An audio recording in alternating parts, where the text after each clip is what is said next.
കൊല്ലം തൃക്കടവൂരിൽ ഗണഗീതം പാടിയതിനെതിരെ പരാതി നൽകിയ ഡിവൈഎഫ്ഐ നേതാവിന്റെ വീടിന് നേരെ ആക്രമണം. പരാതി നൽകിയ ഡിവൈഎഫ്ഐ മേഖലാ പ്രസിഡന്റ് അനന്തുവിന്റെ വീടിന് നേരെയായിരുന്നു ആക്രമണം. കല്ലേറിൽ ജനാല തകർന്നു. ഇരുചക്ര വാഹനങ്ങളും ചെടിച്ചട്ടികളും തകർത്തു.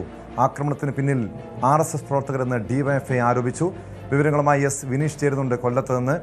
വിനീഷ്, ഒരു പരാതി നൽകിയതിൻ്റെ പേരിൽ വീട് കയറിയുള്ള ആക്രമണം, ഇത് ഈ ആക്രമണത്തിന് പിന്നിൽ പ്രവർത്തിച്ചത് RSS എന്ന് ഡിവൈഎഫ്ഐ ആരോപിക്കുന്നുണ്ട്. പ്രതികളെ തിരിച്ചറിഞ്ഞിട്ടുണ്ടോ? പോലീസ് കേസെടുത്തിട്ടുണ്ടോ?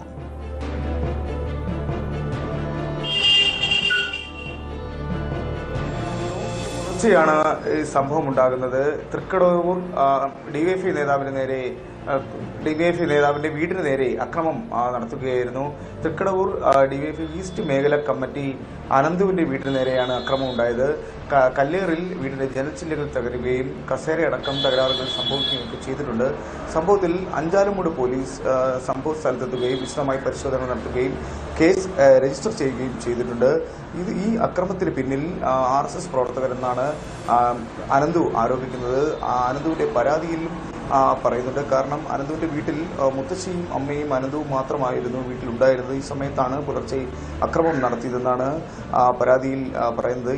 ഈ കേസിന് ആധാരമായ സംഭവം ചൂണ്ടിക്കാട്ടുന്നത് 2 ദിവസം മുൻപ് തൃക്കടവൂർ മഹാദേവ ക്ഷേത്രത്തിൽ ഉത്സവം നടന്നിരുന്നു. 6ാം ഉത്സവ നാളിൽ അവിടെ ഗാനമേള നടത്തപ്പെട്ടു. ഈ ഗാനമേളയിൽ ഗണഗീതം പാടുകയും ചെയ്തു. ഇതിന്റെ ദൃശ്യങ്ങളടക്കം പുറത്തു വന്നിട്ടുണ്ട്. അപ്പോൾ ആ സാഹചര്യത്തിൽ ഗണഗീതം പാടിയ സാഹചര്യത്തിൽ ഡിവൈഎഫ്ഐ പ്രവർത്തകർ പരാതി നൽകി. ഈ പരാതിയിന്മേലുള്ള ഒരു വിരോധമാണ് ഇത്തരത്തിലുള്ള അക്രമത്തിലേക്ക് നയിച്ചതെന്നാണ് അനന്തുവിന്റെ ആരോപണം. സംഭവത്തിൽ പോലീസ് അന്വേഷിക്കുന്നുണ്ട്. നമുക്കറിയാം, ഈ ഗണഗീതവുമായി ബന്ധപ്പെട്ട് ഹൈക്കോടതി ഉത്തരവ് തന്നെ നിലനിൽക്കുന്നുണ്ട്.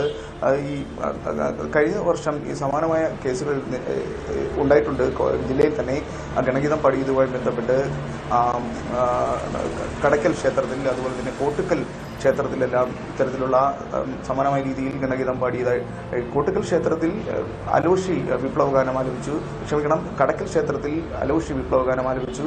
ഈ കോട്ടുക്കൽ ക്ഷേത്രത്തിൽ ഗണഗീതം പാടി. ഇതുമായിട്ട് ബന്ധപ്പെട്ട് കോടതി ഉത്തരവ് തന്നെ, ഇത്തരം ഗാനങ്ങൾ ആലപിക്കരുത് എന്നുള്ള കോടതി ഉത്തരവ് തന്നെ നിലനിൽക്കെയാണ് ഈ ക്ഷേത്രത്തിൽ വീണ്ടും ഗണഗീതം ആലപിച്ചിരിക്കുന്നത്. ഇത് ഡിവൈഎഫ്ഐ ചൂണ്ടിക്കാട്ടിയാണ് പരാതി നൽകിയിരിക്കുന്നത്. ഈ പരാതിയിന്മേലുള്ള ഒരു വിരോധമാണ് ഇത്തരത്തിലുള്ള അക്രമത്തിലേക്ക് നയിച്ചതെന്നാണ് നമുക്ക് അനന്തുവിൽ നിന്നും അറിയാൻ കഴിയുന്നത്. പോലീസ് കേസെടുത്തിട്ടുണ്ട്, അന്വേഷണം ആരംഭിച്ചിട്ടുണ്ട് കേട്ടോ.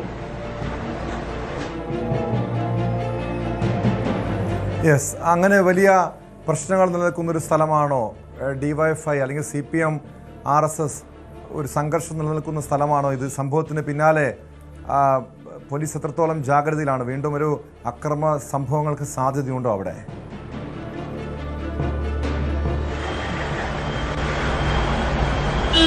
പോലീസ് അന്വേഷിക്കുന്നുണ്ട് എന്നാണ് നമുക്ക് അറിയുന്നത് കേട്ടോ. എന്നാലും ഇതുമായി ബന്ധപ്പെട്ട് ആരെയും ഇതുവരെ പോലീസ് പിടികൂടിയിട്ടില്ല. പോലീസ് കൃത്യമായ തെളിവുകൾ ശേഖരിക്കുന്നുണ്ട്. സമീപത്തുള്ള CCTV ദൃശ്യങ്ങളെല്ലാം പരിശോധിച്ച് കൃത്യമായ തെളിവുകളുടെ അടിസ്ഥാനത്തിലാണ് ആളുകളിലേക്ക് എത്താൻ കഴിയുകയുള്ളൂ. ടോം സൂചിപ്പിച്ചതുപോലെ തന്നെ രാഷ്ട്രീയമായിട്ടുള്ള ഒരു സംഘർഷം വീണ്ടും ഉണ്ടാകാതിരിക്കാൻ വലിയ രാഷ്ട്രീയ ലഹള തന്നെ ഉണ്ടാകാൻ സാധ്യതയുള്ള ഒരു സ്ഥലമുണ്ട്. ഇങ്ങനെയൊന്നും പ്രശ്നങ്ങളിലേക്ക് നീങ്ങാതിരിക്കാൻ പോലീസ് അതിവിദഗ്ധമായിട്ടാണ് അന്വേഷിക്കുന്നത്. രഹസ്യ വിഭാഗമടക്കം പരിശോധനകൾ നടന്നു വരുന്നുണ്ട്. സ്പെഷ്യൽ ബ്രാഞ്ചിൻ്റെതായ റിപ്പോർട്ടുകളെല്ലാം തന്നെ കൃത്യമായി വരുന്നുണ്ട്. പക്ഷേ പോലീസിന്റെ അന്വേഷണം കൃത്യമാണ്. കൃത്യമായ തെളിവുകളുടെ അടിസ്ഥാനത്തിൽ ഈ പരാതിയിന്മേലുള്ള അന്വേഷണമാണ് ഇപ്പോൾ നടക്കുന്നത് എന്നാണ് നമുക്കറിയാൻ കഴിയുന്നത്. ഇതുവരെയും ആരും പിടിയിലായിട്ടില്ല. അറസ്റ്റിലേക്ക് മറ്റു കാര്യങ്ങളിലേക്ക് നീങ്ങിയിട്ടില്ല എന്നുള്ളതാണ്.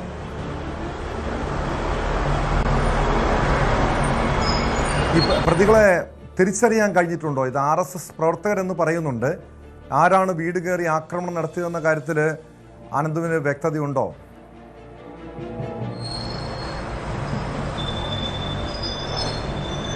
അനന്തുവിന്റെ മൊഴി അഞ്ചാലുമൂട് പോലീസ് രേഖപ്പെടുത്തിയിട്ടുണ്ട്. അനന്തുവിന് സംശയം തോന്നുന്ന കുറച്ച് പേരുടെ പേരുകളെല്ലാം തന്നെ ഈ മൊഴിയിൽ പറഞ്ഞിട്ടുണ്ടെന്ന് പറയുന്നുണ്ട്. ഇതുമായി ബന്ധപ്പെട്ട് അന്വേഷണം നടക്കുന്നു എന്നാണ് നമുക്ക് പോലീസിൽ നിന്നും അറിയാൻ കഴിയുന്നത്. ഞാൻ നേരത്തെ സൂചിപ്പിച്ചതുപോലെ തന്നെ CCTV ദൃശ്യങ്ങൾ നിർണായകമാണ്. സമീപത്തെ CCTV ദൃശ്യങ്ങൾ കേന്ദ്രീകരിച്ചുള്ള അന്വേഷണമാണ്.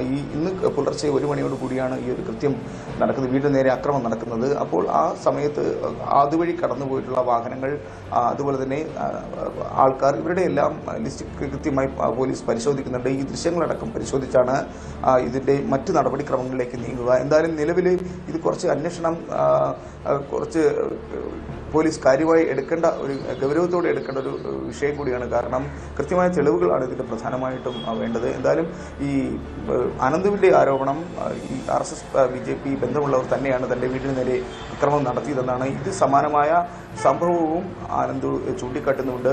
ഗണഗീതം പാടിയതുമായി ബന്ധപ്പെട്ട് താൻ പരാതി നൽകിയിട്ടുണ്ട് എന്നുള്ളത് പറയുന്നുണ്ട്. ഇതിൻ്റെ ദൃശ്യങ്ങളടക്കം പോലീസ് പരിശോധിച്ച് വരുന്നുണ്ട്. ഈ അന്ന് ഉത്സവം നടന്ന ഇതുമായി ബന്ധപ്പെട്ട് ഉള്ള ആൾക്കാരുടെ മൊഴിയെല്ലാം പോലീസ് രേഖപ്പെടുത്തി വരുന്നുണ്ട്. എന്തായാലും എന്താണ് ഇതൊരു രാഷ്ട്രീയ, സൂചിപ്പിച്ചതുപോലെ വലിയൊരു രാഷ്ട്രീയ കലഹത്തിലേക്ക് ഇത് നീങ്ങാതിരിക്കാൻ വേണ്ടിയുള്ള പോലീസ് വലിയ രീതിയിൽ ജാഗ്രത പുലർത്തുന്നുണ്ട് കേട്ടോ.